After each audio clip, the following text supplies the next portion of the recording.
Adjustment करना पड़ेगा। आज तो नया यूनिट है ना? नया यूनिट है, ग्रेविटेशन। ग्रेविटेशन के बाद ग्रेविटेशन, ग्रेविटेशन।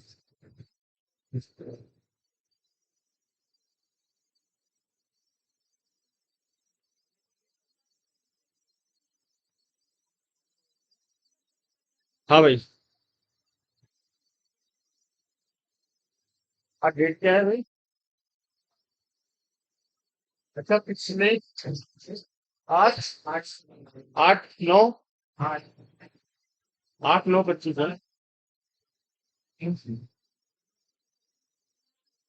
पिछला हफ्ता पूरा ऐसे ही गया, है ना? एक दिन हुई क्लास। एक क्या? बोर्ड इसलिए नहीं लगाया क्योंकि बहुत ज्यादा स्क्वाड करना था हमें। हाँ, नहीं पेपर नहीं कल था, और फिर उसको ना यहाँ रखो, उसको सब पूरा अरेंज करना पड़ता, तो इट्स बेटर कि जस्ट लीव एंड ऐसे करते हैं, कल लग जाएगा सब कुछ। एक्चुअली कल एग्जाम था, तो इस वजह से आपका। हाँ, क्या करें? एग्जाम था पीईटी, प्रीलिमिनरी एंट्रेंस टेस्ट। ठीक है, बड़ा कठिन हो बोल रहा हूँ। तो ये एक तरीके की परीक्षा है जिससे आई मीन एलिजिबिलिटी है, जिससे कि आप क्लास थ्री के लिए अप्लाई करते हो, तो हाँ। क्या? मैं वही तो कह रहा, क्लास थ्री मतलब बाबू अगर जो बनना है ना, लिपिक क्लास, समझे? तो उसके लिए ऐसे ही है।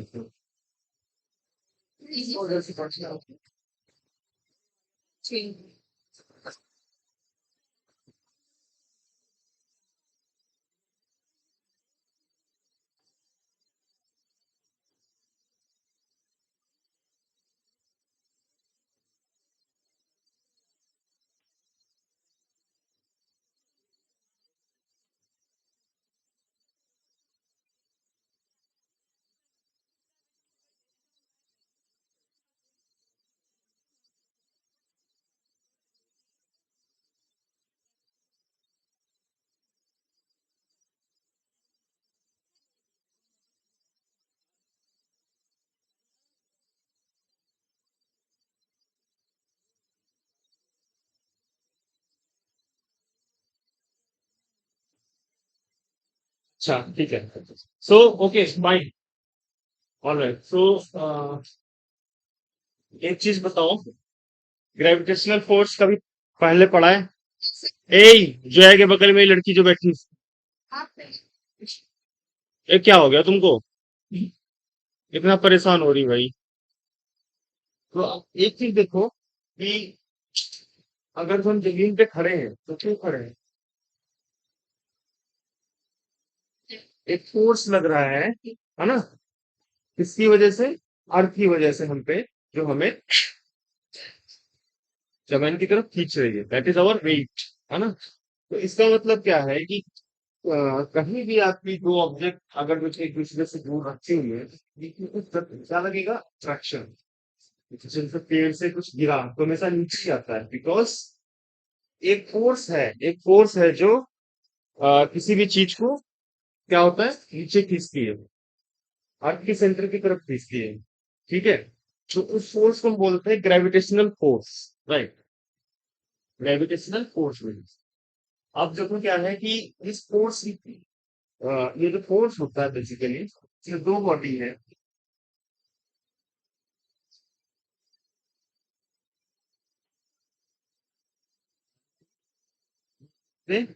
सेंटर से इसकी सेंटर से distance, let's say it is D, है ना? तो ये प्रोपोर्शनल होता है, force proportional to 1/1 D square, और it depends on the mass.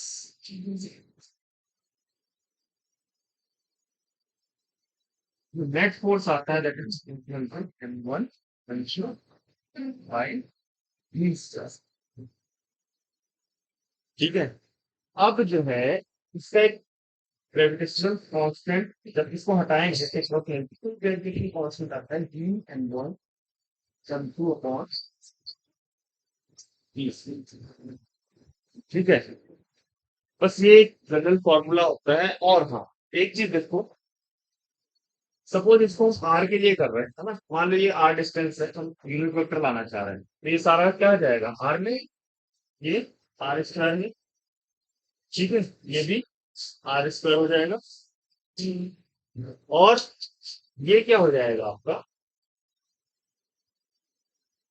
Are unit vector, let's say अगर ये आपका वेक्टर साइन है। अब इसकी डायरेक्शन क्या होती है आर यूनिट वेक्टर की? अगर जो हम फोर्स M2 पे देखना चाह रहे हैं, ठीक है, M2 पे देखना चाह रहे हैं, M2 M1, मतलब force on M2 due to M1, तो ये वाला क्या लगाएगा, इस पे अट्रैक्शन फोर्स लगाएगा। तो फोर्स की डायरेक्ट ये किस डायरेक्शन में फोर्स लगेगा, F M2 M1, ठीक है, F M2 M1 इधर लगेगा। बताओ, इस ये वाला इस पे अट्रैक्टिव फोर्स लगाएगा, इसकी वजह से ये जो है इधर अट्रैक्ट होगा। अब देखो, ये हो गया एक्स, ये हो गया वाई, ये हो गया जेड। अगर जो इधर लग रहा है तो इसको क्या लिख सकते हैं,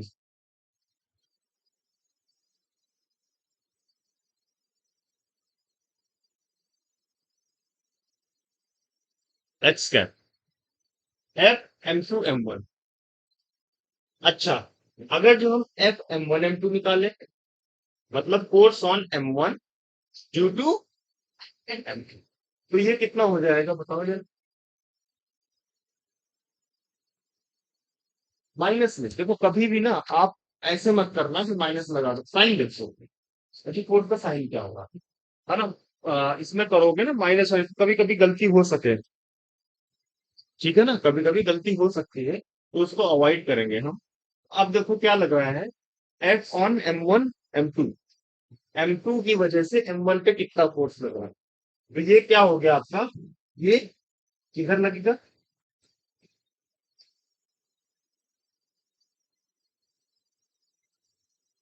बताओ, तो ये कितना आ जाएगा, M1 M2 upon R square. इसके बाद डायरेक्शन क्या है,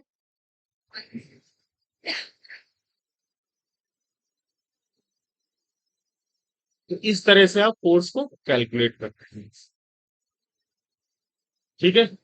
अब इस फोर्स का कुछ कुछ क्वालिटी है, इसको लिखो, फिर आगे आपको क्वालिटीज बताता हूँ, ठीक है, क्या क्या क्वालिटी होती है इस फोर्स की।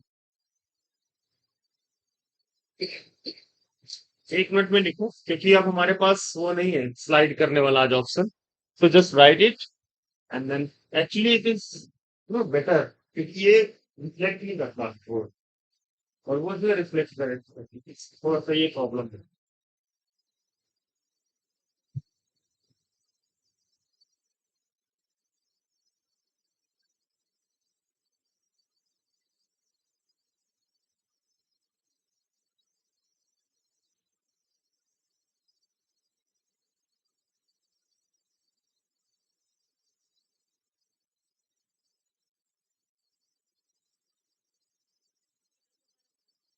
क्या क्या बताना है, दोबारा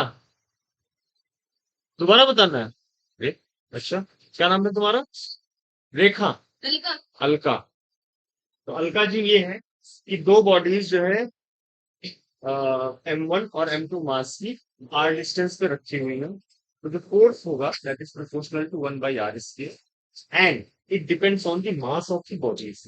से it is M1 and it is M2, so force is proportional to mass M1 and M2 as well, ठीक है, ठीक है भाई।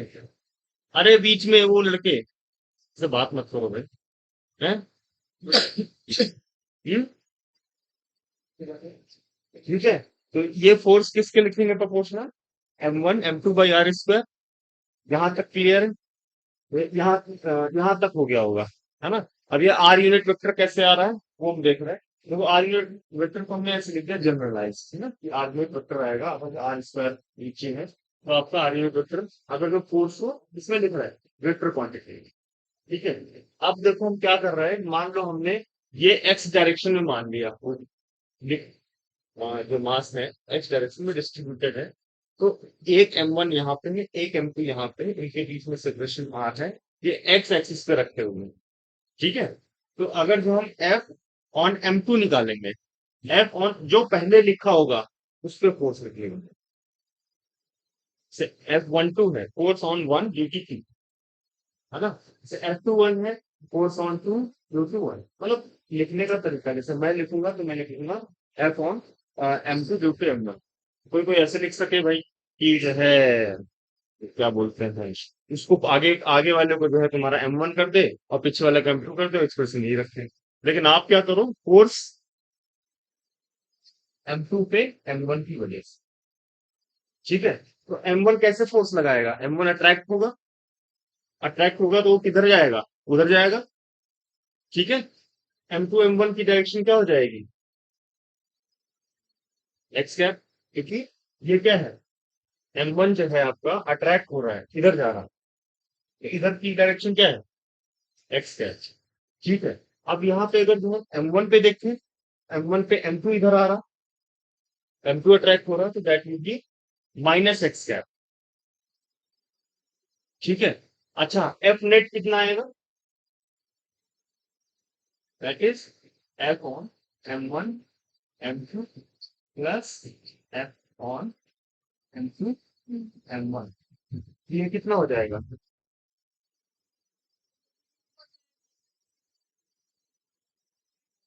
Net force on both bodies कितना होगा, जितना फोर्स से वो अट्रैक्ट होगी उधर, उतना फोर्स से ये अट्रैक्ट होगा, ठीक है। इट इज कंजर्वेटिव फोर्स, ठीक है, कंजर्वेटिव फोर्स, अगर ये भी नोट कर लो, gravitational force actually it is a vector force, जो भी vector quantity is a conservative quantity, so इसका भी कर्ल क्या होगा, जीरो होगा, कर्ल जो है जीरो होगा, मतलब अगर हम ये कर्ल करना चाहें तो बस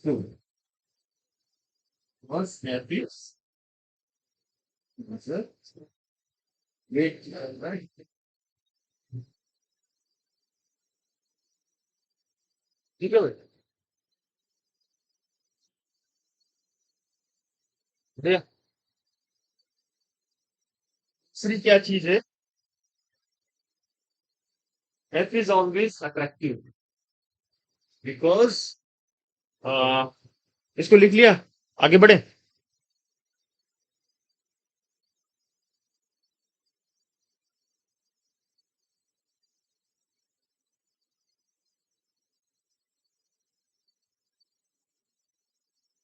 दूसरा स्टेटमेंट ये है,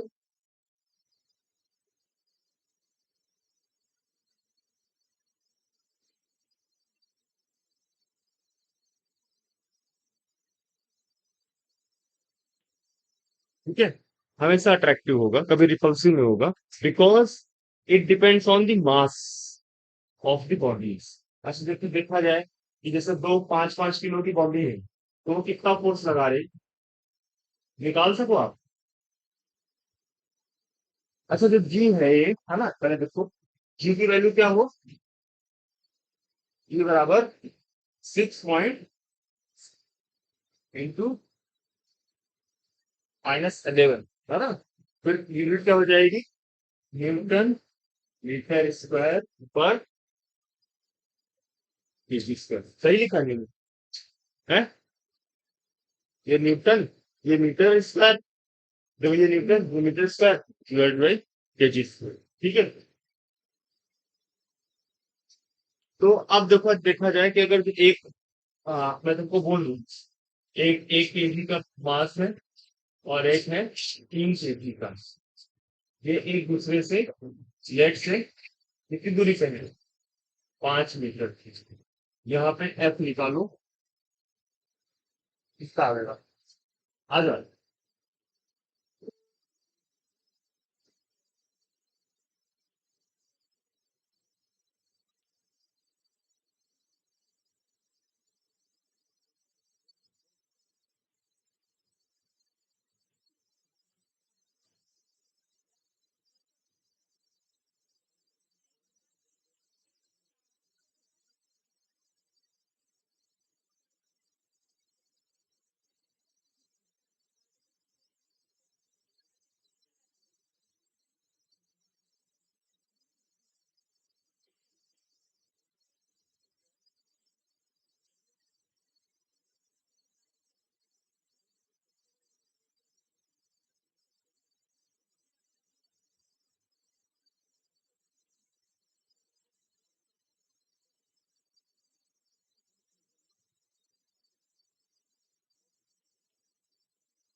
फोर्स निकालो जरा आप लोग।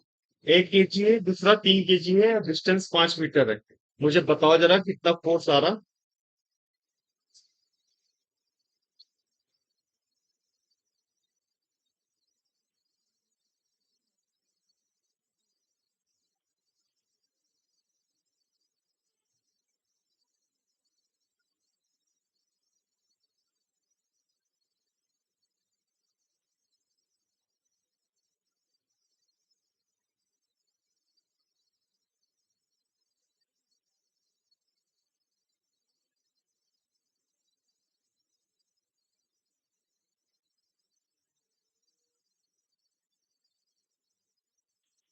बताओ भाई। अच्छा एक चीज देखो, अर्थ का मास कितना हो और मून का मास कितना हो, दोनों के बीच में अर्थ का मास कितना होता है? Mass of Earth, let's check it out.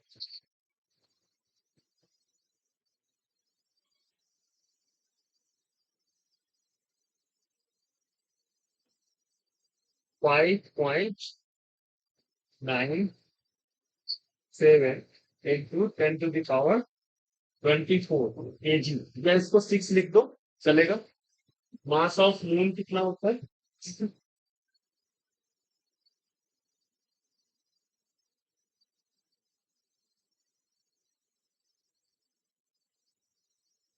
7.3 into 10 to the power 22 KG. और रेडियस कितनी हो अर्थ की?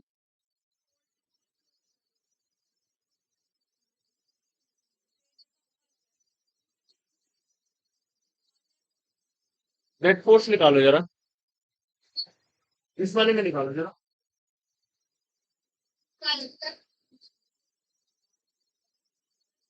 इससे एक रिजल्ट बताओ मुझे, क्या जरूरी है? देखो,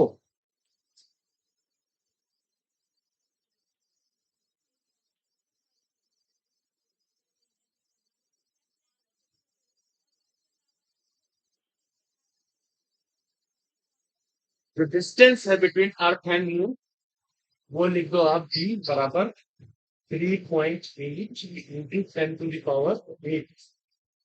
ठीक है,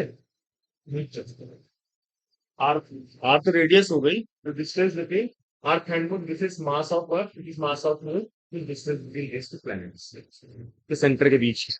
दोनों, हाँ, मास ऑफ मून, हाँ, है ना, this is mass of moon mm, and this is mass of अर्थ। दोनों का जब निकालोगे तो एक चीज समझ आएगी तुमको।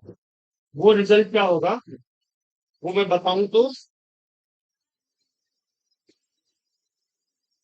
वो जो रिजल्ट होगा वो ऐसा रिजल्ट आएगा, जो कि आपको ये आप ये देखोगे कि इस रिजल्ट में एक फोर्स की वैल्यू जो है।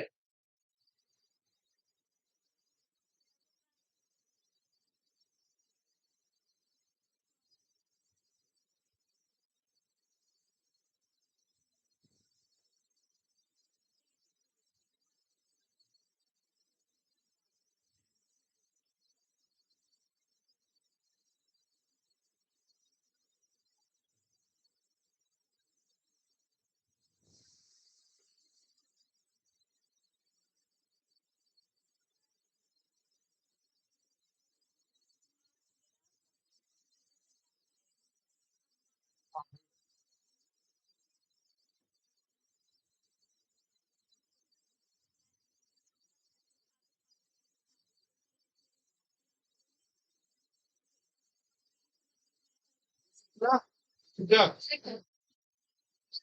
भाई निकालो, फोर्स निकल पाया कितना आया?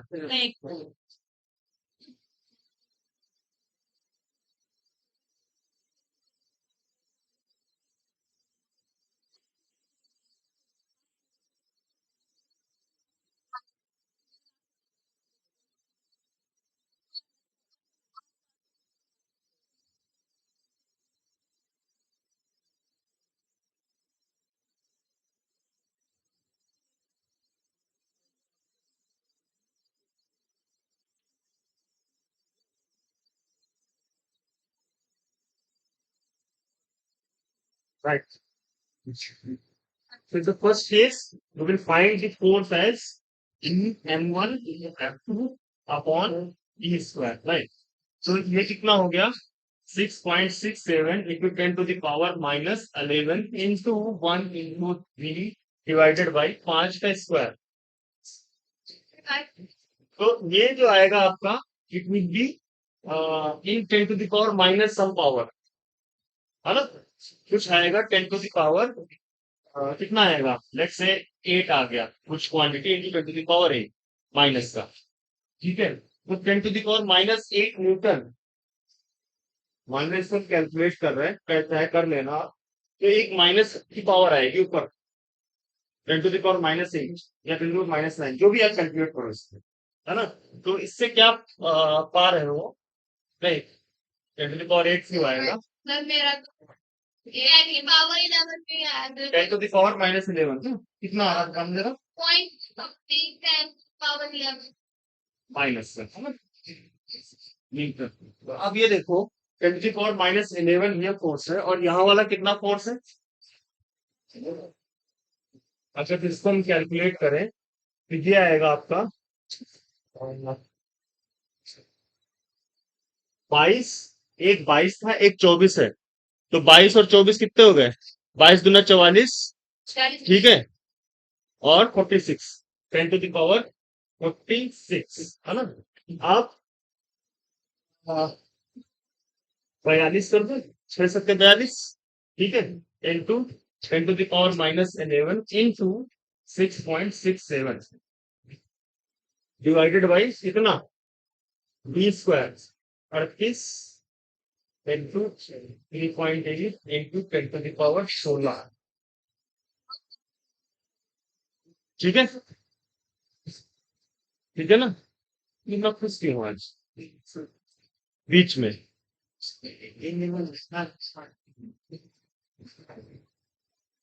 ये कितना आ जाएगा भाई?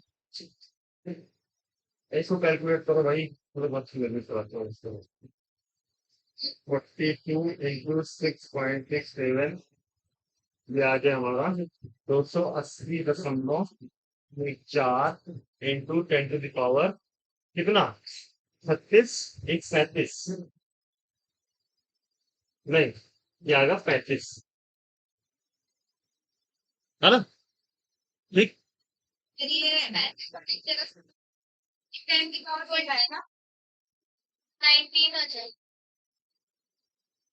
बताओ, ठीक है.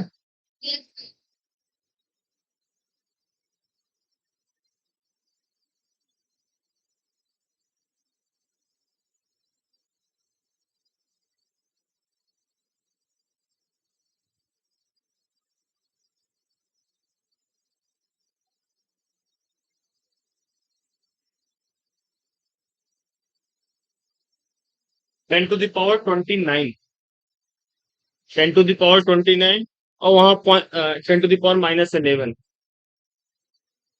कंपेयर करो तो वो कई कई कई गुना ज्यादा है. इट मीन्स कौन सा डोमिनेट करेगा? इसीलिए जो है मून फिर लगाता रहेगा, आपका नहीं, है ना? वो तो बाकी सेंट्रीफ्यूगल और सेंट्रीपिटल फोर्स का बैलेंस ऐसे करता रहा, लेकिन ये देखो तुम्हारा 10 टू द पावर कितना? 29. अगर जो मास, इसका कहने का मतलब क्या है? वो तभी डोमिनेट करता होता है ग्रेविटेशनल फोर्स जब जो मास है बॉडीज का वो बहुत ज्यादा हो. यहाँ पे क्या था? हमने क्या देखा? एक 10 टू द पावर 24 है, 10 टू द पावर 22 है. ठीक है, इसका मतलब क्या हुआ कि दोनों का मास बहुत ज्यादा है, और तब हमने कैलकुलेट किया फोर्स तो वो आया हमारा पॉजिटिव. लेकिन अगर जो हम यूजुअली देखते हैं कि हम 40 kg के हैं, दूसरा आदमी 35 kg का है, तो व्हाट दे विल डू? कुछ नहीं, 120 330 कुछ भी मान लो, वो इतना ज्यादा फोर्स की वैल्यू को अफेक्ट नहीं करेगा. इस वजह से ग्रेविटेशनल फोर्स में डोमिनेट नहीं करता होता. हाँ, आ जाओ. समझे? तो जो ग्रेविटेशनल फोर्स है इट ऑलवेज, इसकी रिक्वायरमेंट क्या है कि मास बहुत ज्यादा हो, तब उसको पॉइंट मास कंसीडर कर सकते हैं. बेसिकली पॉइंट मास करते होते हैं क्योंकि तभी हम इनके सेंटर के बीच में डिस्टेंस लेते। ठीक है, ये चीज समझ आई। तो for gravitational force the mass of body should be very high. तभी देखो दोनों, ये चीज समझ आई कि नहीं आई, है ना? अगर जो मास ज्यादा हुआ तभी देखो आपका फोर्स जो है, फोर्स की कुछ वैल्यू आ रही, otherwise it is very difficult. Fine.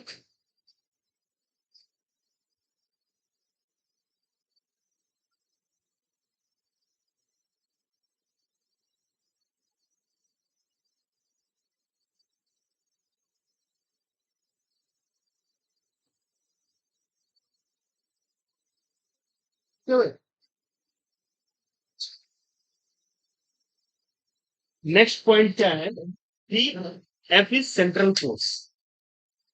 Central force का मतलब यह है कि सेंटर, हमेशा एक सेंटर टू सेंटर ही लगेगा, वही चीज है कि मैंने अभी बताया कि जब हमने सेंटर पॉइंट मास मान के सेंटर पे कर करेंगे। ठीक है, अब हम कह रहे हैं कि इफ इज सेंट्रल फोर्स, इसका मतलब ये है कि वो टुवर्ड सेंटर ही लगेगा। सो नाउ ये हो गया। आगे बढ़े। थोड़ा सा आज ना आप लोग मैनेज करो, कल से ठीक होगा। क्योंकि आज वो स्क्रीन रख नहीं पाई यहाँ पे, वो कल रखेगी स्क्रीन। नबिया समझ आ गया? बढ़िया।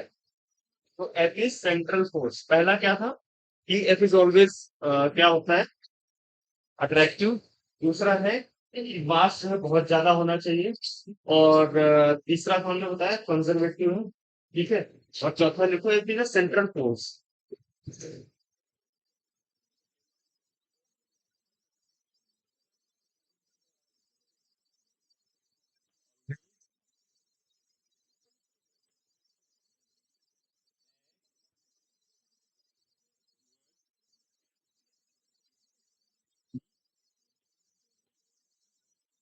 बस, अब इसमें कैसी भी बॉडी हो, आपको सेंटर टू सेंटर क्या निकालना है, फोर्स निकालना।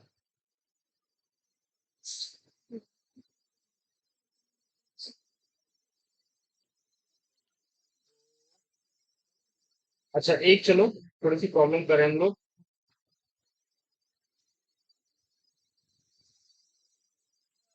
ने किसी ने ली अभी तक वर्मा सर की किताब? नहीं ली? आ गई?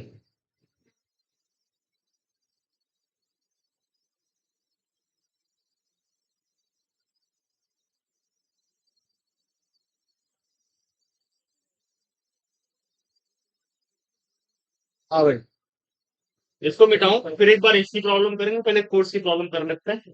तो कोर्स को मिटा दूं?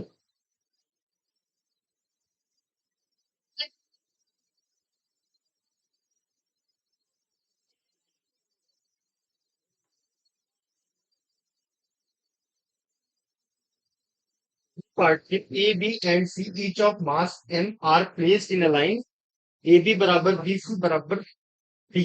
अच्छा ठीक है।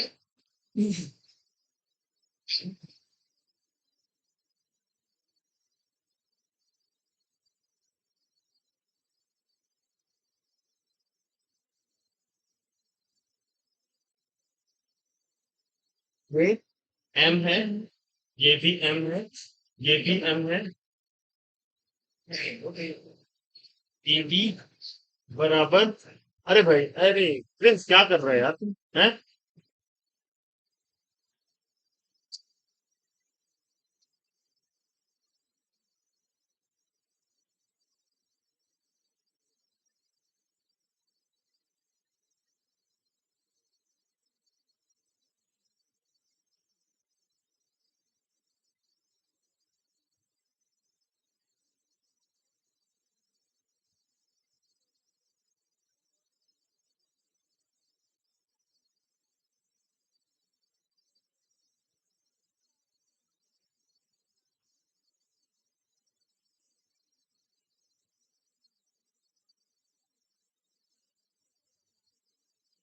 अच्छा ठीक है, देखो भाई इधर से ना, तीन मास रखे हुए ए बी और C point. Now you have to calculate the force, ठीक है, on the mass m which is placed on perpendicular bisector on the line joining them, मतलब a q c तीन मास रखते हुए ए बी बराबर q c बराबर d, ये भी सी के बराबर, ये भी डी के बराबर, और एकदम मिडिल पॉइंट के ऊपर तुम्हारा जो है क्या रखा हुआ है, एक और मास रखा हुआ है, दैट इज एम। ठीक है, अब इस एम पे किसकी वजह से फोर्स लगेगा, इस एम पे किसकी वजह से फोर्स लगेगा, इस एम पे किसकी वजह से फोर्स लगेगा, निकालना है फोर्स। फोर्स, नेट फोर्स निकालना है ड्यू ऑन, इसको मान लो ए बी सी डी, है ना, मान लो हमें क्या निकालना है, एफ डी।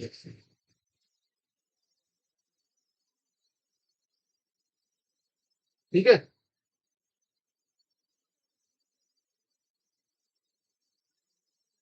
जब भी आप कभी फोर्स वगैरह को बोले ना, तो हमेशा ये देखो इस पे निकालने को बोल रहा है, मतलब ये क्या होगा, ये अट्रैक्ट होगा। अगर ए क्या कर रहे हैं भाई प्रिंस, इतना इंपॉर्टेंट तुम्हारा आदमी होगा कि तुमको जो है ढेर फोन आ रहे हैं और कि जो है एकदम परेशान होकर फोन उठा रहे हैं, बिजी तो आजाद रहे, देखो पूरा जल्दी आ गया आज। ठीक है, तो जिस पे भी आपको फोर्स लगाना है, मतलब फोर्स कैलकुलेट करना है, इससे वो चीजें कहीं ना कहीं अट्रैक्ट होगा, तो ये अट्रैक्ट होगा किधर, इसकी तरफ, मतलब फोर्स ऐसे, फोर्स की डायरेक्शन ये वाला भी ऐसे अट्रैक्ट होगा, है भाई, अब ये वाला भी ऐसे अट्रैक्ट होगा। भाई तुमको अपने ऊपर फोर्स निकालना है, तो तुम क्या करोगे, दूसरी तरफ अट्रैक्ट ही तो होगे, जो बॉडी होगी। अब इसी इसी पे हम बात करेंगे ग्रेविटेशनल फील्ड की, क्यों अट्रैक्ट हो रहा है, बिकॉज ऑफ ग्रेविटेशनल फील्ड, जो कि हमारा नेक्स्ट टॉपिक होगा। बट फिलहाल के लिए आप ये मान लो, इस पे फोर्स ऑफ अट्रैक्शन इसकी वजह से लगेगा, इस पे फोर्स ऑफ अट्रैक्शन इसकी वजह से भी लगेगा, इस पे फोर्स ऑफ अट्रैक्शन इसकी वजह से लगेगा। तीनों फोर्स हमें पता हो तो हम क्या लगा देंगे, प्रिंसिपल ऑफ सुपरपोजिशन, F1 बराबर F1 plus F2 plus F3। Fine, तो अब देखो ये हुआ 90 आपका, ये भी 90, ये कितना हो जाएगा, 45, ये भी 45। ठीक है, बढ़िया। अब देखो ये 45, ये 95 और 90, तो ये भी ठीक। अब अगर जो हम, ये देखो फोर्स ऐसे लग रहा है, ऐसे लग रहा, इसको आगे खींचने ऐसे, ये एफ ए आ गया, F due to A point, और ये क्या आ गया, ये आ गया, ठीक, कोई दिक्कत, ये तुम्हारा सीधे नीचे मिलेगा। ठीक है भाई, आप अगर वीडियो ऐसे है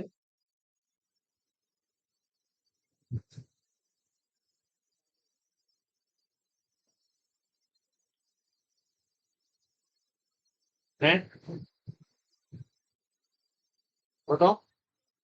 अच्छा, अगर ये आपका 45 है, तो ये वाला 45 होगा,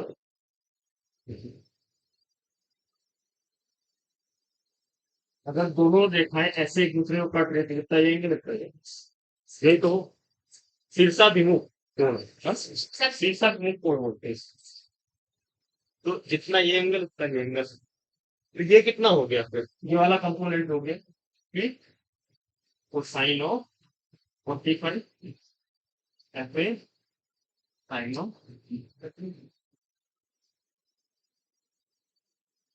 ठीक है, ये वाला कितना हो गया,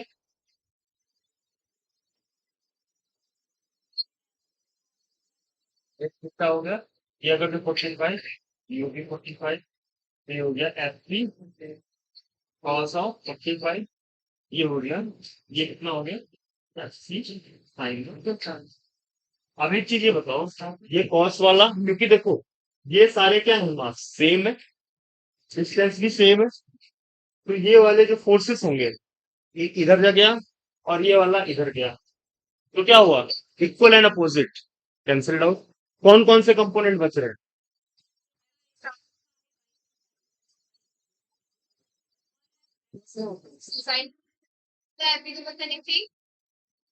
प्लस निकालो जरा फोर्स, बोलिए, समझ आ गया, है ना? बस ठीक है, तो ऐसे ही और देखो, ये आपका डी और ये डी, तो ये कितना हो जाएगा? इसी तरह से ये वाला भी डी अंडर रूट, बताओ, ठीक है। तो अब हम करेंगे क्या, फोर्स कैलकुलेशन, ठीक है। तो ये हमारा हो गया Q M M upon root two D square sine of 45, that is 1/√3 plus 59 Q M M upon root two D square 1/√2 plus Q M M upon, अच्छा डायरेक्शन क्या होगी इसकी? बिल्कुल बढ़िया, ये हो गया माइनस ना जी, बहुत अच्छा, जल्दी बराबर, जाना था, हल्का समझ नहीं, जैसी समझ गई, आपकी बात आगे बात, आती नहीं है, कौन आया तुम्हारे? हाँ, तुम्हारा नाम क्या है? अंशिका, ठीक है, समझ गई ना? पायल आ गया, बढ़िया। जय, पीछे जय देखो बैठे तुम्हारे, समझ आ गया? तौहीद नहीं आया,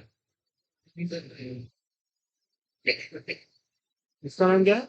तौहीदी है, तो तुम क्यों कह रहे नहीं आया?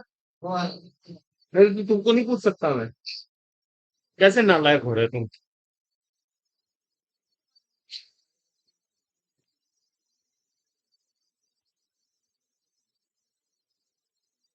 ये चीज समझ आई, फोर्स कैलकुलेशन कैसे करते होते हैं? अच्छा एक देखो, बेटाओ इसको, जल्दी निकलो भाई, समझ आ रहा है?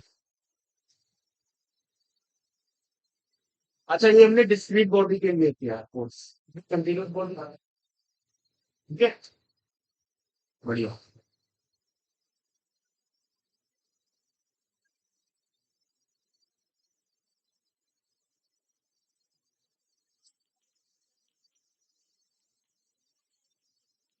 पता नहीं लोगों ने नई किताबें क्यों बनाई, जब इतनी अच्छी किताब पहले से है वर्मा जी की, नई किताबें क्यों बन रही? इसमें सब कुछ है, तुम लोग अगर देखोगे, मैं तुमको दिखा दूं, तुम लोग का जो प्रॉब्लम आया हुआ है रोटेशनल मोशन का, सारा प्रॉब्लम है इसमें जो आया हुआ है। देखो तुम लोग में ये वाला आया था पिछली बार प्रॉब्लम, सब सेम प्रॉब्लम, लेडी लगी हुई हो, देख लो सुनिए,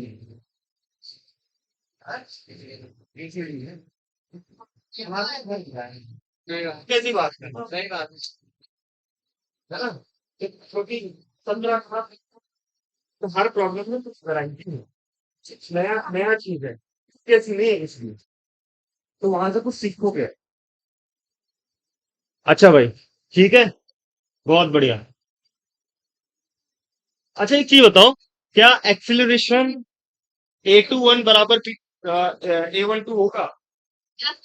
एक्सिलरेशन से F1 हमने क्या करा, F21 का मैग्नीट्यूड बराबर F12 का मैग्नीट्यूड, सेम ही था, इज पॉसिबल कि A21 बराबर A12, है ना? तो अगर जो मास अलग अलग होंगे, then the acceleration is not same, बहुत बढ़िया। Acceleration is what, acceleration due to gravity is nothing but gravitational field, तो हम आगे देखेंगे अभी, पहले तो हम कंटिन्यूअस बॉडी पे, हाँ भैया आ जाओ। क्या नाम है इसका? क्या नाम है इसका? जिसान।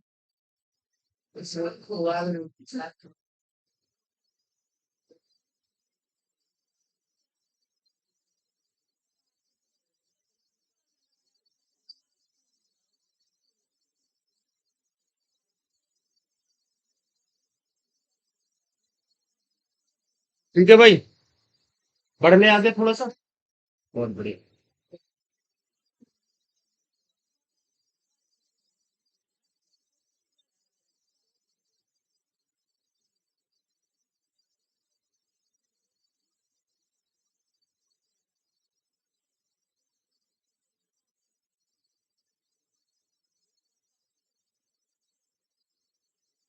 एक स्लैब है रेक्टेंगुलर, ठीक है, उससे आपको पॉइंट की पे निकालना है gravitational force which is at distance away.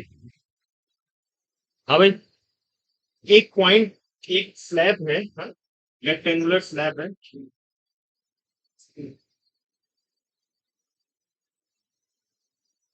Length L B, sorry area L B, L into B.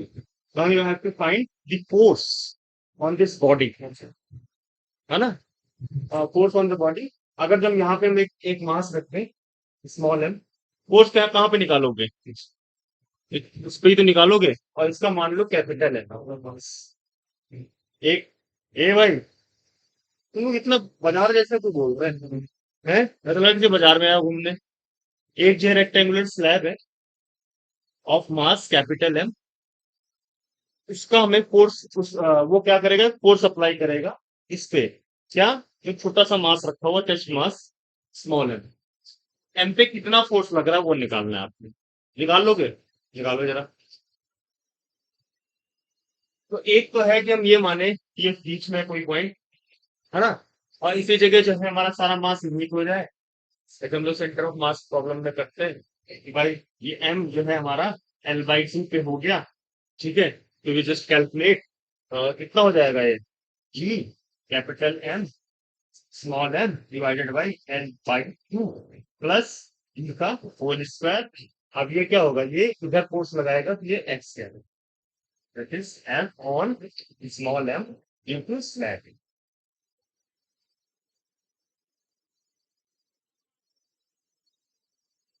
Is it true? सही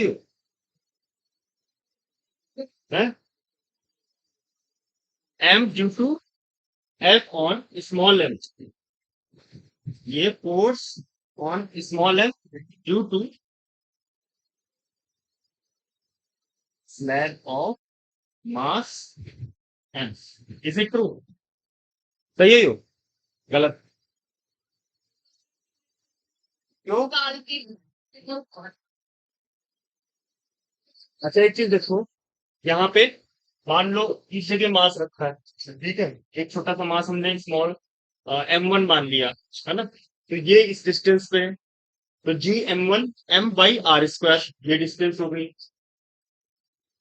फिर एक मास यहाँ माना एम वन, तो वो अलग आएगा फोर्स, एक डिस्टेंस अलग हो गई। फिर एक यहाँ माना तो अलग आएगा। तो यहाँ पे देखा जाए तो यहाँ पे इस पर्टिकुलर जगह पे फोर्स क्या लग रहा है, कम लग रहा है, बिकॉज ये अगर यहाँ की ये दूरी नाप दे तो ये क्या होता है, F is proportional to one upon distance का,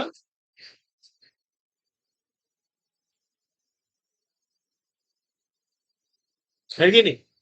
इसका मतलब क्या है कि भाई डिस्टेंस बढ़ेगा तो फोर्स कम होगा, तो इसका मतलब ये वाला पार्ट ज्यादा अट्रैक्ट होगा, ये वाला पार्ट कम अट्रैक्ट होगा। ठीक है, समझे?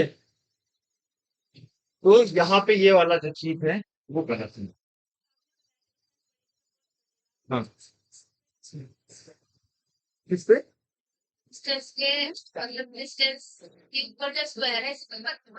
क्यों फर्क पड़ रहा है? देखो, नीचे अगर जो क्वांटिटी है एफ समथिंग अपॉन डिस्टेंस का स्क्वायर, ठीक है, तो एक बार मान लो दो है तो एक बटे चार आ गया, अब जैसे बढ़ाया तो एक बटे छह हो गया, और कम होता चला गया, जैसे जैसे आप जहां जहां पे मास, अगर यहाँ पे देखो तो यहाँ फोर्स वैल्यू ठीक है, ठीक ठाक आ रही, फिर यहाँ देखो कम हो गई, फिर यहाँ देखो और कम हो गई। यहाँ तो फोर्स देखा जाए, force is proportional to X square, ठीक है, घटेगा इस तरह से, है ना। तो कहने का मतलब है कि अगर जो आप, अगर जिसको यहाँ देखो, है ना, ऐसे देखो कि इस जगह पे ऐसे अगर हम ड्रॉ करें तो यहाँ पे फोर्स तो ज्यादा है, लेकिन ऐसे बढ़ा दें, है ना, ये एक्स है, ये आपका एफ है। तो जैसे जैसे आप एक्स को ऐसे बढ़ाते जा रहे हैं, फोर्स कम होता जा रहा है, तो फोर्स इज नॉट यूनिफॉर्म। तो इन दैट केस हमें क्या करना पड़ेगा, इंटीग्रेशन का सहारा लेना पड़ेगा। समझे क्यों लेना पड़े? फोर्स इज वेरिएबल, और सी हम हर कंपोनेंट पे देख रहे हैं तो फोर्स की वैल्यू चेंज होती जा रही है। तो कभी भी कंटिन्यूअस बॉडी दे, you don't have to do with, क्या बोलते हैं, सेंटर ऑफ मास भाई एल बाई टू पे फोकस, जैसे हमने टॉर्क में किया था। दो बॉडी दे रखी है, और जो है एक एक याद है प्रॉब्लम टी बनाया था, एक्सी और मास रखी, एक हमने सेंटर मान लिया, दूसरा एल बाई टू पे मान लिया था मास, और कर दिया था, सही हो गया था। लेकिन यहाँ पे क्या है, वन बाई डिस्टेंस का स्क्वायर, तो यहाँ पे जो फोर्स होगा वो वेरी करेगा। Now you have to calculate it. कैसे करोगे भाई? ये चीज समझ आ गई? पहले बताओ। एकदम ठीक से, ठीक है। गौरव,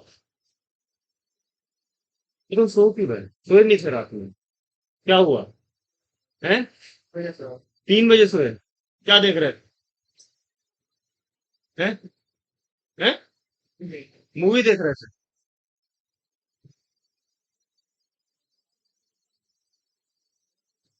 हमें ये बोला गया है कि तुम लोग बहुत गरीब हो, हैं? अब तुम तो पूरा जो है मतलब, ये जो प्रोग्राम है फॉर स्टूडेंट्स जो मतलब अफोर्ड नहीं कर पा रहे हैं चीजें, आप तो बढ़िया मूवी देख रहे हैं, और तुम तो स्टूडेंट ही गलत हो यहाँ पे, तुमको आना नहीं चाहिए, है? नींद नहीं आ रही तो गजब कर रखा है। अभी तो सरकार ने तुमको मोबाइल भी नहीं दिए, मोबाइल तो पीएससी में मिलते होते, मिला किसी को? तुम रह गई, मिला तुमको? किसको मिला है?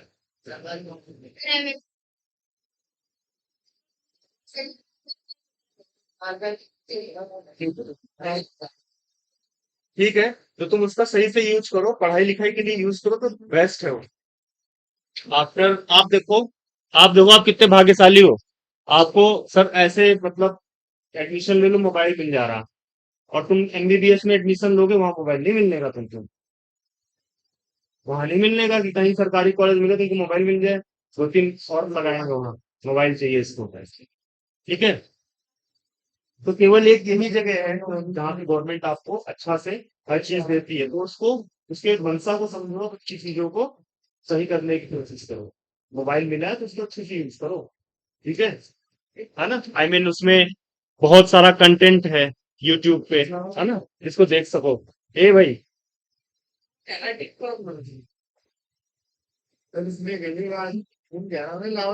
कुछ दिन बाद जो है ना शकल टिकटॉक जैसी हो जाएगी तुम्हारी, ठीक है।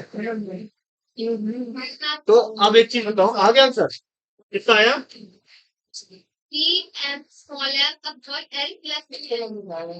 एल,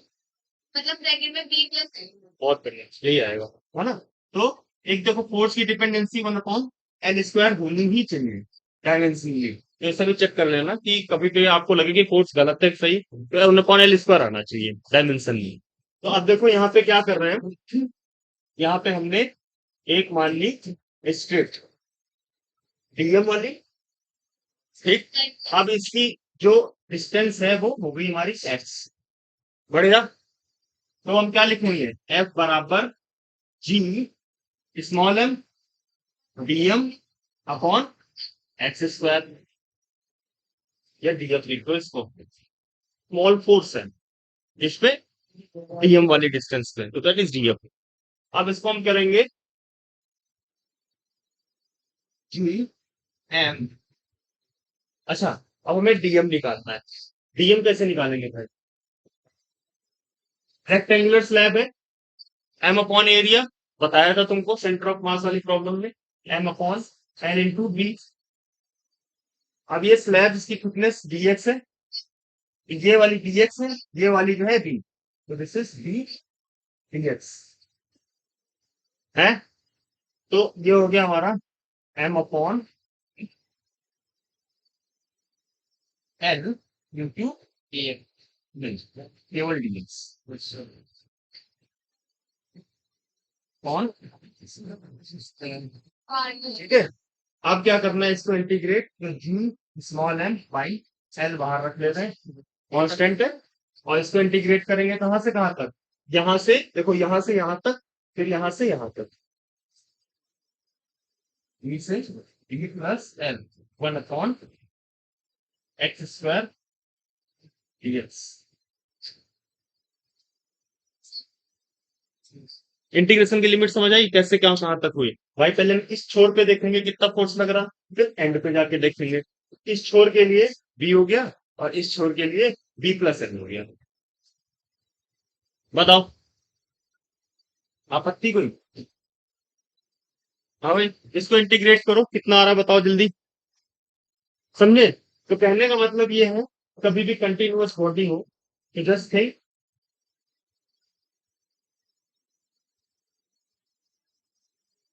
ये वाला प्रॉब्लम समझ आया था, एंगल वाला,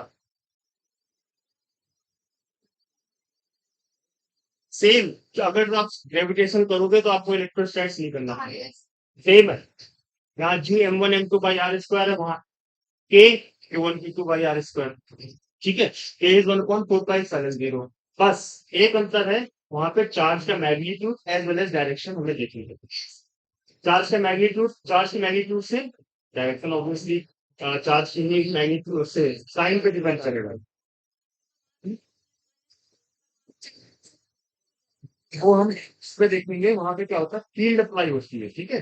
जैसे हम लोग फोर्स लिखते हैं, तो फील्ड जो है पहले उसका रखेंगे, जिसका मतलब जिसकी वजह से, जैसे मान लो ऐसे रखा है Q1 और ये Q2, ठीक है। तो जो आपका फोर्स निकाल रहे हैं Q1 पे, F बराबर Q1 टाइम्स ए है, Q2 Q2, ठीक है। तो E जो है आपका Q2 की वजह से होता है। अब ये Q2 अगर जो पॉजिटिव है तो इलेक्ट्रिक लाइन ऑफ फोर्सेस बाहर की तरफ निकलेंगे, तो ये डायरेक्शन आ गया। तो यहाँ पे Q1 का मैग्नीट्यूड, अब इसका Q1 का जो भी है, प्लस क्यू टू क्यू, है ना, या माइनस टू क्यू, वो रखते होते, और ये आपका सीधे जो है क्या हो गया, K Q upon R square expression होता है, और ये आपका आ गया माइनस एक्स। और यहाँ पे जब मैग्नीट्यूड रखोगे तो भी वो हो गया कोस कैंसिल। तो इस तरह से करते होते, जब हम वो करेंगे तब देखेंगे आगे, ठीक है। इसके बाद आपका I think properties of material है, जिसमें हम बर्नौली वगैरह थ्योरम वगैरह देखेंगे। और इसके पहले जो है, इसके बाद थर्मोडायनेमिक्स, फिर इलेक्ट्रोस्टैटिक्स, नहीं इसके बाद सिर्फ ऐसा चल रहा है। हाँ, बहुत सारी चीजें बच रही है। तो सबसे अच्छा जो टॉपिक है वो इलेक्ट्रोस्टैटिक्स ही है। कर लेंगे, परेशान मत हो, मैं रहूंगा तब तक। फिर दूसरे टीचर आएंगे फिर, है ना? तो मैं एक पर्टिकुलर जगह तक ही हूँ, then it will be replaced। But आप लोग बुलाओगे तो आ जाऊंगा, ठीक है। समझ आ रहा है तुम लोगों को? तभी तभी बढ़िया, नहीं तो बेकार है मेरा यहाँ पे होगा। जी एम फॉन एल, ये कितना आ गया, माइनस वन पॉइंट एक्स से G plus L. So this is G M upon L, minus one A भाई। ए तुम इधर आओ, तुम इधर बैठो आके, इधर रुको, यहाँ आओ। हाँ आओ, ये तुम नालायकी वो कर रहे सारे उधर, अपनी कॉपी पेन ले लो और इधर बैठो, तुम इधर ही बैठना कल से। सब लोग तुमको परेशान करते, तुम पढ़ाई करने आते हो, तुमको छेड़ रहे सब। इधर बैठो, नहीं इधर बैठो, पंखे के नीचे बिठा रहा था मैं तुमको सीधे, लाइट के नीचे क्या दिख रहा है। तो यहाँ पे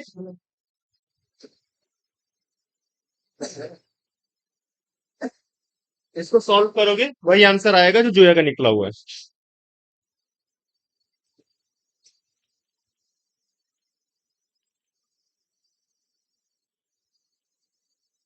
तो एक्सिलरेशन का, जैसे हमने बताया, एक्सिलरेशन तभी से होगा दो बॉडीज पे जब क्या हो, ये दोनों का मास बराबर हो, बड़ा छोटा हुआ तो एक्सीलरेशन की वैल्यू भी डिफरेंट होगी, पता है ना, समझ गए। एफ बराबर एम ए, ठीक है, तो एफ बाई एम बराबर ए। अगर कुछ बड़ा है तो बड़ा वाला एम नीचे आ गया, बड़े वाले का निकालना है, छोटे वाले का निकालना है, छोटा वाला है, बस हमारा एक्सेलरेशन निकल जाएगा। ठीक है भाई, ओके।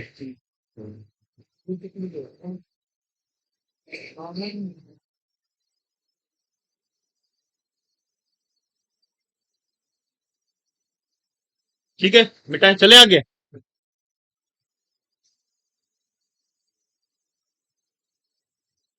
राधे, राधे। अच्छा, तो अब हम बात करेंगे ग्रेविटेशनल फील्ड की। कोर्स समझ आ गया एकदम बढ़िया से, कंटिन्यूअस, डिस्क्रीट, सब कुछ हो गया क्लियर। तो नाउ विल मूव टू, निकल गया बेटा, निकल गया, ऑल राइट। तुमने निकाला, निकल आया था ना, B upon B plus L, Z है, ठीक है। तो अब हम बात करने जा रहे हैं ग्रेविटेशनल फील्ड की, ठीक है। तो ग्रेविटेशनल फील्ड क्या होती है, देखो, जैसे कि मैंने बताया कि हमने एक कैपिटल एम का ब्लॉक लिया, ठीक है, बहुत बड़ा, बहुत बड़ा, ठीक है, और एक छोटा सा टेस्ट मास रखा, छोटा सा, बहुत छोटा, ढेर छोटा। तो वो क्या करेगा, बड़ा वाला एक फील्ड प्रोड्यूस करेगा। फील्ड एक इमेजिनरी तरीके से क्षेत्र है ना, जो, अगर एक इमेजिनरी को क्या बोलेंगे, काल्पनिक, काल्पनिक क्षेत्र है जो वस्तुओं पे क्या लगाता है, एक फोर्स लगाता है, बल लगाता है। तो ये फील्ड जनरेट करेगा, ठीक है, वो इसको क्या करेगा, अपनी तरफ खींचेगा, ठीक है। ग्रेविटेशनल जो फील्ड होती है, ग्रेविटेशनल फील्ड, क्या, जो ग्रेविटेशनल फील्ड होती है, ई, वो क्या होती है, अच्छा, एफ बराबर क्यू ई पढ़ा होगा आपने शायद, पढ़ा हो, मे बी, मुझे याद नहीं, ट्वेल्थ में, ट्वेल्थ वाले हो ना सारे पास किए हुए, तो जिस तरह से आपने एफ बराबर क्यू ई पढ़ा है, उसी तरह से अब भाई चार्ज का क्या है एनालॉग, यहाँ पे एनालॉजी चार्ज के लिए क्या है, मास।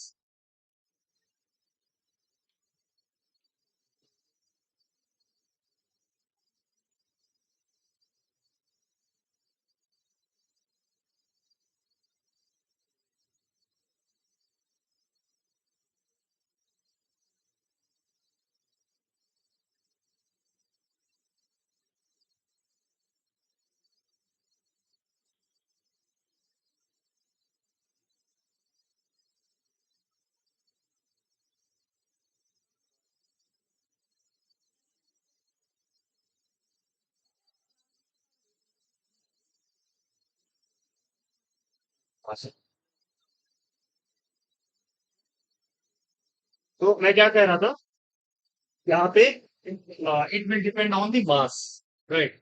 सो इसका मतलब क्या हुआ कि जैसे कि हमारा एफ बराबर क्यू ई था वहां पे, नोट करो, इसी तरह से यहाँ पे एफ बराबर एम ई, तो आप किस पे फोर्स इन दो बॉडी पे निकालें तो ये कितना आ जाएगा, मान लीजिए डिस्टेंस आपकी दी है, ठीक है, तो फोर्स हो गया आपका Q capital M small M by Q square, कोई दिक्कत है, D is field, gravitational field, gravitational field को ही हम ई से डिनोट कर रहे हैं।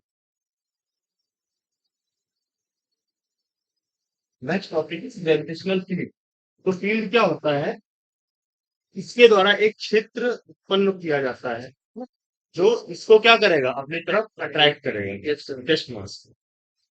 तो टेस्ट मास कैसे अट्रैक्ट होगा, खींचेगा ऐसे, तो ये ऐसे ऐसे आएगा।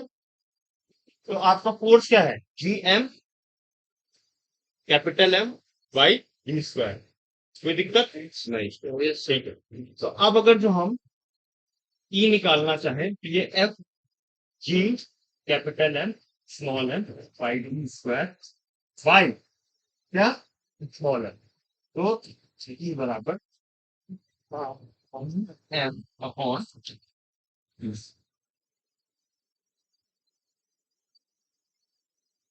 आपत्ति कोई?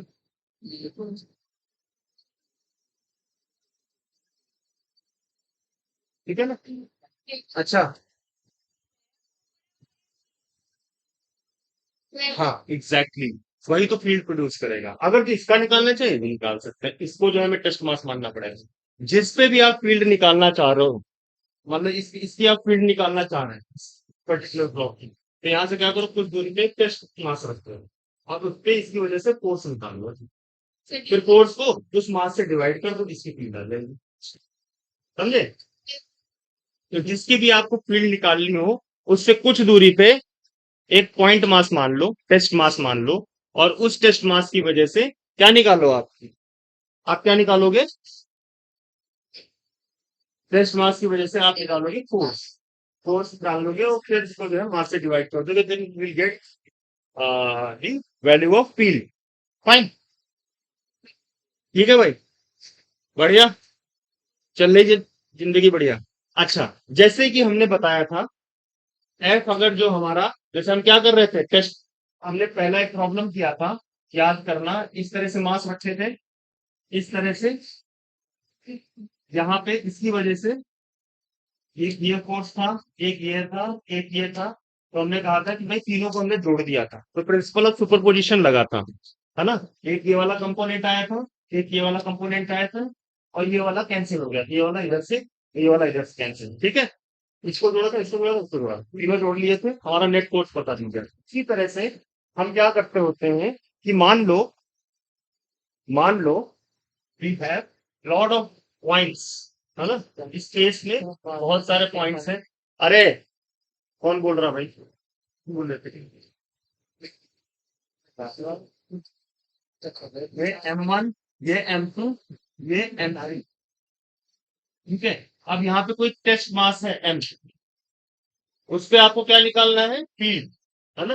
तो इसकी वजह से इधर, इसकी वजह से यहाँ पे मान लो, है ना? इस पॉइंट पे निकालना है फील्ड, है ना? इस पॉइंट पे, अगर पॉइंट पी पे आप फील्ड निकालना चाहोगे, तो सब क्या होंगे? इसी डायरेक्शन में चलेंगे। Yes sir. तो नेट फील्ड कितनी आ जाएगी जी? एफ ई, ई नेट कितना आ जाएगा? E into M1 plus E into M2 plus E into dot dot dot dot dot. ठीक है, बढ़िया। और ठीक है, तो अब हम लोग क्या करेंगे, देखता हूँ कोई प्रॉब्लम हो।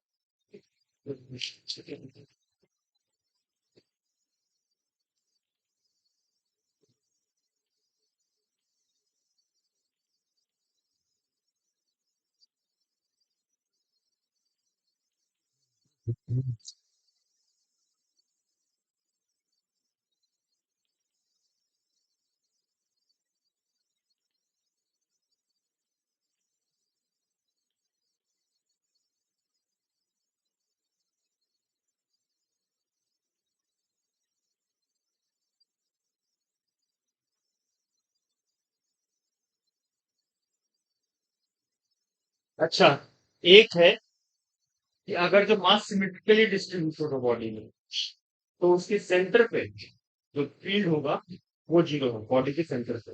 देखो जैसे क्या है, मैं बता रहा है, डिस्क्रीट मास के लिए मैं बता रहा, एक एग्जांपल देखो, मैं बता, ठीक है? तो मैं कह रहा हूँ उसको मैं बता, जैसे कि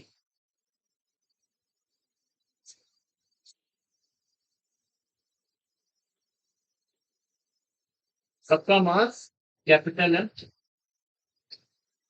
आपको पूछे भाई सेंटर पे फील्ड कितनी होगी, कितनी होगी? क्यों?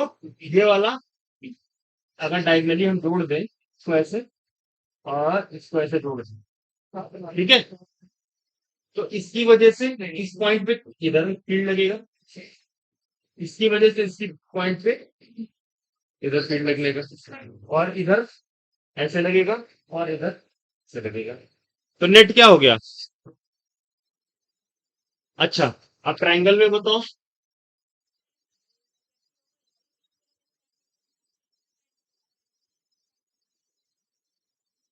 कितना होगा? जीरो, बिकॉज ये वाला कंपोनेंट इधर आएगा, ठीक है। और देखो, ये जो है फोर्स ऑफ अट्रैक्शन किधर लगेगा? ऐसे, तो ये ऐसे। तो इसका जो ये वाला कंपोनेंट है इधर गया, और इसका ये वाला कंपोनेंट ये कैंसिल हो जाएगा इससे, हाफ हाफ हाफ। बढ़िया है। सर्कल में भी जीरो होगा। सर्कल देख लो, सर्कल देखो, तो सर्कल में क्या है? सर्कल में हर तरफ मास डिस्ट्रीब्यूटेड है, तो इसकी वजह से इस मास के लिए इधर मान लो, इसी तरह से इस वाले के लिए इधर है, सबके लिए जीरो हो जाएगा। लेकिन डिस्क के लिए, है ना, मतलब देखो सेंटर पे अगर तुम बात करें, सेंटर पे जीरो होना चाहिए, क्योंकि क्यों, क्या है भाई, अगर डिस्क में भी देखो जैसे वहां पे एक मास मान लिया, इधर भी एक मास मान लो।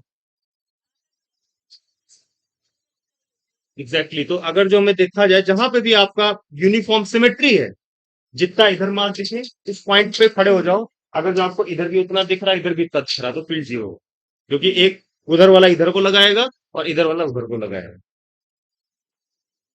तो इस तरह से कभी भी सिमेट्रिकल मास डिस्ट्रीब्यूशन हो, आप हेक्सागन दे लो, आप पेंटागन, पेंटागन में नहीं, पेंटागन में जो है सिमेट्री नहीं है, सिमेट्री नहीं है, that is not a symmetrical case. Hexagon में, ठीक है ना। तो ये सारी चीजें हैं। अब जो है हम लोग बढ़ रहे हैं। अ,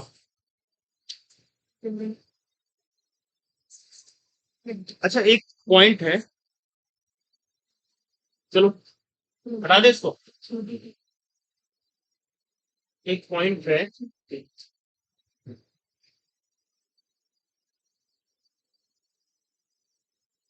एक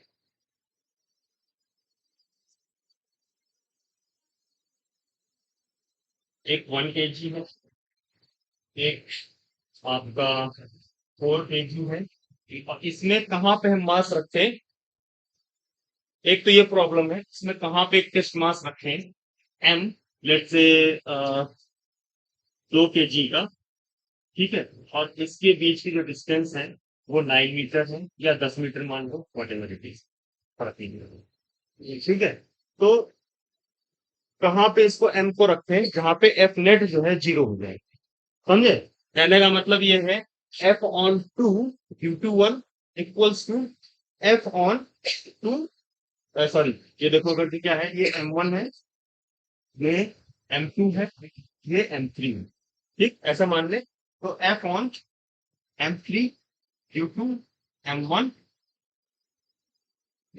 should be equal to F on M3 into, कब होगा इक्वल? एफ नेट जीरो होगा, चाहे ये कर ले, और चाहे इसको आपस में कैलकुलेट करके एक्स की वैल्यू निकालनी है, कर सको, है ना। तो ये क्या होगा, let say it is at a distance X, तो ये डिस्टेंस कितनी हो जाएगी? 10 - x, ठीक है भाई। तो यहाँ पे आप इसकी और इसके बीच का फोर्स निकाल दो, बराबर इसके और इसके बराबर बीच का फोर्स, तो क्या हो जाएगा?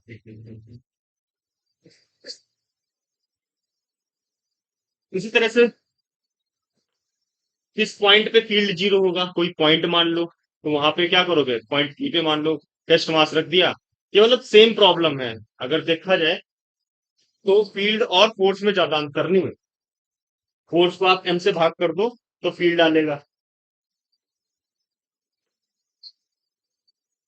तो जी क्या हो गया, 1 × 2 अपॉन, ये डिस्टेंस कितनी, x² बराबर G 2 × 4 अपॉन 10 माइनस एक्स का स्क्वायर है भाई। ये दो से दो गया, जी से जी गया, 10 माइनस एक्स ऑन एक्स का स्क्वायर बराबर 4 है भाई। अब इसमें 2 लो, ये हो गया 2x, ये हो गया 10 माइनस एक्स, ये हो गया 10 बराबर 3x, x बराबर 3/1। अब यहाँ पे अगर जो हम बोलते हैं ना +-4 +-2 ऐसा केस आता है ना, +-2 वाला अगर जो केस आता है तो एक बार तो हमने प्लस ले लिया, अब एक बार माइनस ले ले तो क्या होगा? एक्स बराबर कितना निकलेगा अगर जो हम यहाँ पे एक बार हमने क्या ले लिया, एक होता है ना रूट निकालकर प्लस माइनस की वैल्यू आती है ना, तो यहाँ पे अगर जो हम यहाँ पे एक्स नेगेटिव ले लें, मतलब ये जब इसको स्क्वायर खोलेंगे तो एक बार तो +2 आ गया, अब दूसरे केस में क्या आ जाएगा? -2। तो -2 अगर जो आ गया तो दिस इज -2x बराबर 10 माइनस एक्स, कोई दिक्कत? तो x बराबर कितना हो गया? -x बराबर 10, तो x बराबर -10 मीटर। यहाँ से है ना, यहाँ से नेगेटिव -10 पे चले जाओ। अब वहां पे जब आओगे देखो जरा क्या हो रहा है। नेट फोर्स क्या होना चाहिए? F21 बराबर F12 होना चाहिए, ऐसा होना चाहिए। तो जब यहाँ आ गए हम, यहाँ जब आ गए, ठीक है, यहाँ पे आ गए, इसकी वजह से फोर्स कितना हो गया? इधर लगेगा अट्रैक्टिव, और इसकी वजह से भी क्या लगेगा? अट्रैक्टिव। ये दोनों सेम ही डायरेक्शन में लग गए, इक्वल एंड अपोजिट लगेंगे तभी तो बराबर होंगे। तो इज इट पॉसिबल? दोनों एक डायरेक्शन में लग रहे हैं तो पॉसिबल है क्या ये चीज? नहीं है ना। अब अगर जो हम मान लो इधर की कोई डिस्टेंस आ जाती तो इधर क्या हो जाता? ये भी इधर अट्रैक्टिव फोर्स लगाता, इसकी वजह से ये भी लगता है ऐसे, और इसकी वजह से भी इस पे ऐसे ही फोर्स लगता है। इलेक्ट्रोस्टैटिक, इलेक्ट्रोस्टैट से पॉसिबल है बिकॉज वहां पे क्या है, वहां पे साइन अट्रैक्टिव भी हो सके, रिपल्सिव भी हो सके, सारी केस हो सके, यहाँ तो अट्रैक्टिव है खाली। और यहाँ पे जो एफ नेट है वो क्या होना चाहिए, मतलब F21 बराबर F12 होना चाहिए, ठीक है। तो इस केस में ये सब पॉसिबल नहीं है, समझे? दोनों एक ही डायरेक्शन में आ गए, हाँ पॉसिबल, समझे? आ गया समझ में?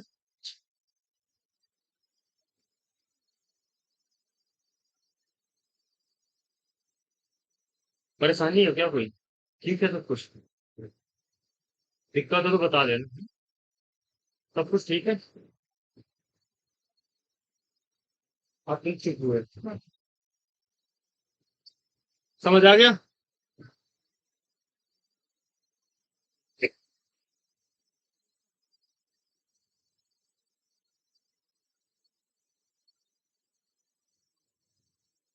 अच्छा ठीक है, ठीक है भाई, बढ़े आगे।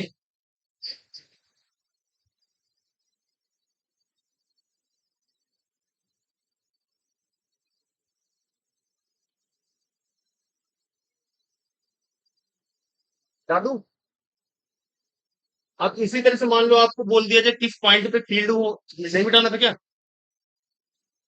क्या तो मिटा ही सकते हो यार, ऐसे मत करो, ठीक है।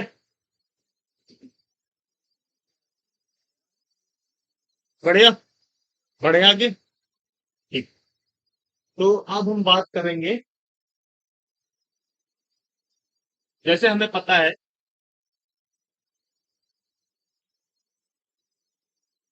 नहीं बन रहा है, ज्यादा बोल नहीं बना, तो अगर जिसमें हम फील्ड बोले तो क्या जीरो आएगी? अच्छा, इस फिगर में फील्ड जीरो आएगी सेंटर पे? क्यों नहीं आएगी? इसलिए ये बेचारा यूनिफॉर्म नहीं है ना, ये यहाँ से अगर डिस्टेंस देखी जाए तो कुछ अलग है, यहाँ से देखा जाए कुछ अलग है। तो जो हम प्रॉब्लम करते हैं वो कुछ जेन्युइन नहीं है, हम तो मान लेते हैं जी ऐसे है। लेकिन यहाँ पे देखा जाए तो ये यूनिफॉर्म नहीं है। अच्छा ठीक है, इस पे जो है जीरो हो गया इसकी वजह से, अब इसको मैं ऐसे कर दूं, अब जीरो हो जाएगा। अब हमें अगर जो पॉइंट पी पे निकालना है पी, कैसे निकालोगे? हैं? इंटीग्रेट ही करना पड़ेगा, तो इसका मतलब क्या है कि हम यहाँ पे फिर से कोई सेगमेंट वेगमेंट माने करके लाओगे इसको, कोशिश है। तो यहाँ पे अगर जो कोई पॉइंट माना हमने, ठीक है, लेट से, तो वो कैसे फोर्स लगाएगा इस पे? ऐसे लगाएगा, ठीक है ना? तो जब ऐसे लगाएगा, तो एक ये कंपोनेंट हो गया और एक ये कंपोनेंट हो गया, ये थीटा हो गया। इसी का एक अपोजिट इधर मान लें, ठीक है। तो एक ये हो गया और एक ये हो गया, ये मान लो पॉइंट। तो एक चीज देखो, जितना ये इधर हो रहा उतना ये इधर हो रहा, ठीक है। अब ये मान लो आपका आर है, तो ये कितना हो गया? Let's say it is are, 100। अच्छा, अब यहाँ पे हम क्या मानेंगे? यहाँ पे हम मान ले टेस्ट मास जो है हमारा स्मॉल डीएम है।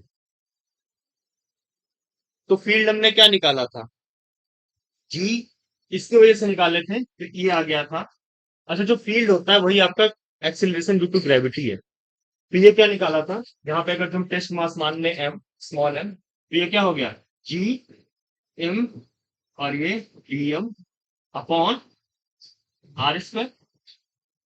आर स्क्वायर दूरी है। ये ऐसा मानते हैं कि पॉइंट मास है, बहुत छोटा है डीएम, बहुत ही छोटा है, इक्विवेलेंट टू पॉइंट मास। ठीक है भाई। अब इस पे जो है ये कंपोनेंट लग रहा है एफ, ये कितना हो जाएगा? ये हो जाएगा, ये अगर जो थीटा है, ठीक है, तो ये वाला कितना हो जाएगा?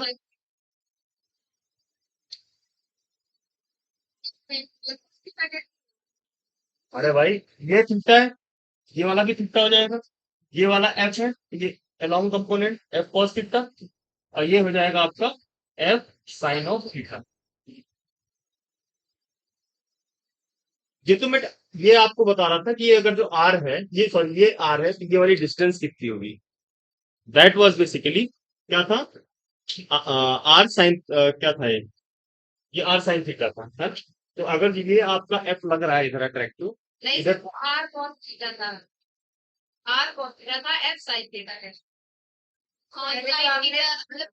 देखो क्या होगा, लिखा गलत होगा, लिखा गलत होगा, हमने कंपोनेंट गलत निकाले होंगे। देखो, ये आर हो गया, ये थीटा है, तो ये वाला क्या कितना हो जाएगा? मान लो, या थोड़ा सा बता दिया करो अगर जो गलत लिख जाऊं तो, है? और ये क्या हो गया आपका? R of sine theta. कहने का मतलब ये गलतियां हो सकती हैं, राइटिंग एरर्स ऑलवेज पॉसिबल। तो वो आप बताओगे क्या सही क्या गलत, ठीक है। तो इसका मतलब क्या हुआ कि जो फोर्स है वो क्या लग रहा है? एफ साइन थीटा, ठीक है। तो हमने क्या निकाला? ये हमने निकाला,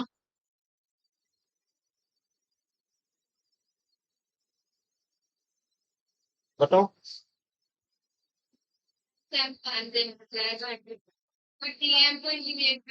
अब हमें डीएम को इंटीग्रेट करना है, जैसे हमारा एफ का कंपोनेंट है, जो एफ की डायरेक्शन है वही आपकी की डायरेक्शन है, वही की डायरेक्शन। सो अगर हम ई लिख दें तो ये क्या हो जाएगा? देखो ई तो ये हो गया ई, मतलब ई तो इधर लग रहा, लेकिन हमें कौन सा कंपोनेंट लेना पड़ेगा? कौन सा लेना पड़ेगा? देखो, कॉस वाला ये हो गया, इधर कॉस हो गया, तो ये कैंसिल आउट हो गया, ये और ये। तो मतलब हम क्या करें? F sine theta, F sine theta, D F sine theta, D F sine theta को जोड़ दे बहुत सारे, infinite number of D F sine theta है, तो वो आ लेगा। तो हम क्या कर रहे हैं कि हम कर रहे हैं D F upon M sine theta. ठीक है, कोई दिक्कत बताओ, बताओ। हम क्या कर रहे हैं? एफ बाई एम कर दिया, ई आ गया, डी बराबर डी एफ बाई एम बराबर डी। अब किधर लग रहा है? इधर लग रहा है वो नीचे की तरफ, ठीक है। बताओ, कोई आपत्ति किसी को? पीछे। ठीक है। वो चश्मे वाली लड़की नहीं है यार, क्या नाम था उसका? सानिया। हाँ, नहीं आई ना, ठीक। तो अब हम क्या करने जा रहे हैं?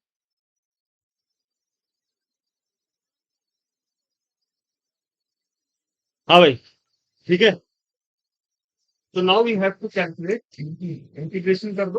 तो डीएफ अपॉन एम, तो डीएफ अपॉन एम कितना हो गया? G M, capital M, sorry, DM upon R square into small M into sine of theta. तो this is nothing but G M upon R square, ठीक है, और sign of theta. DM कितना होगा?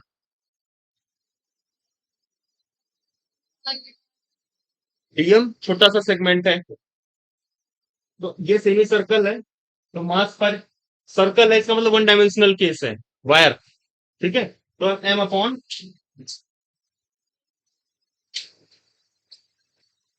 Semi circle है तो पाई are. आप ये एंगल कितना हो जाएगा? कितना सा अगर से निकालें डीएम तो कितना आएगा? ये ऐसे है ना? तो दिस इज डीएम, ये डी थीटा है, ये हो गया आर, तो ये कितना हो गया? क्या होता है? कोण बराबर चाप बटे त्रिज्या, ऐसे कुछ हो ना। तो कोण है आपका डी थीटा, और चाप है आपकी ये, और त्रिज्या है आर, तो चाप कितना हो गया? R theta. एंगल बराबर आर कोण रेडियस। ठीक है। तो अब यहां रखो जी, ठीक है। अब डीएम कहाँ गया? ये डीएम कहाँ गया? ये है ना, अरे सॉरी, यहाँ पे आर डी थीटा आ गया डीएम। ठीक है। अब इस डीएम को यहाँ रखो, तो ये हो गया आपका Q M upon pi D theta, है भाई, into R square sine of theta. Integration limit कहां से कहां तक होगी? ऐसे गया, ऐसे आया, यहां से यहां तक, यहां से यहां तक कितना? 0 से पाई। ठीक है। समझ आ रहा? समझ आ रहा एकदम? कोई आपत्ति? ठीक है भाई, पढ़े? तो अरे चलो जल्दी जल्दी जल्दी लिखो, जल्दी लिखो, जल्दी लिखो।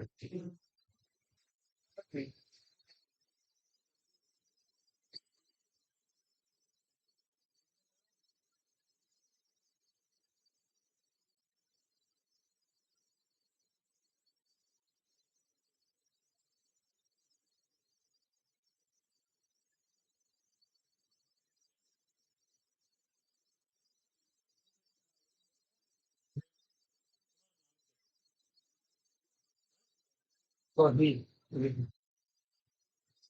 चलो, तो ये तो क्या क्या वो मजा ले रहा है इंजीनियरिंग में, आज हम स्कूल स्टार्ट है, वो कौन सा मजा ले रहा हो?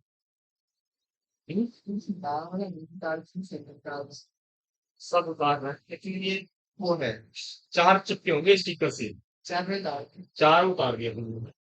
चार स्टिकर इसलिए चिपके हैं क्योंकि चार से पेपर था कल और परसों। और आप ये सोचो, बस ये कोशिश कर लो कि वो एग्जाम ना देना पड़े, इसी में हो लो पेट वाला। भाई देखो, जीवन में कम एग्जाम दो और नौकरी ले लो अपनी साइड में।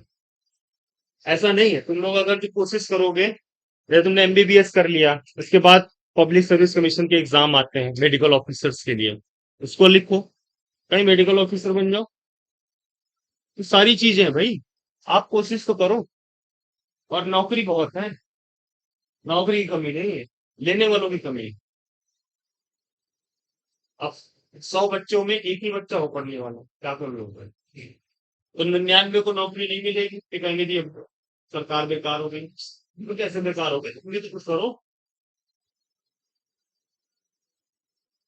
आप बैठ के स्टिकर उचाड़ोगे, हैं, चारों शिफ्ट के, तो कहाँ से पेपर दोगे?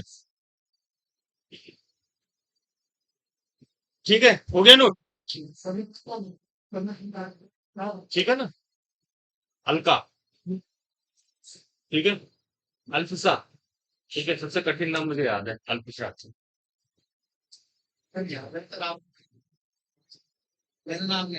तौहीन, तुम अच्छे बच्चे हो ना, इसलिए याद नहीं होता।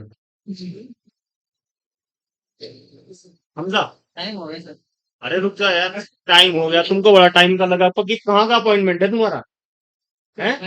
पानी पीने जा रहा, पानी लाते क्यों नहीं पीने के लिए? पानी पीने जा रहा। ये नालायक हो गया भाई। अच्छा भाई, ठीक है, तो अब हमारा क्या है? अब क्या क्या निकाला हमने? GM upon five R square, ठीक है। साइन थीटा का इंटीग्रेशन क्या हो?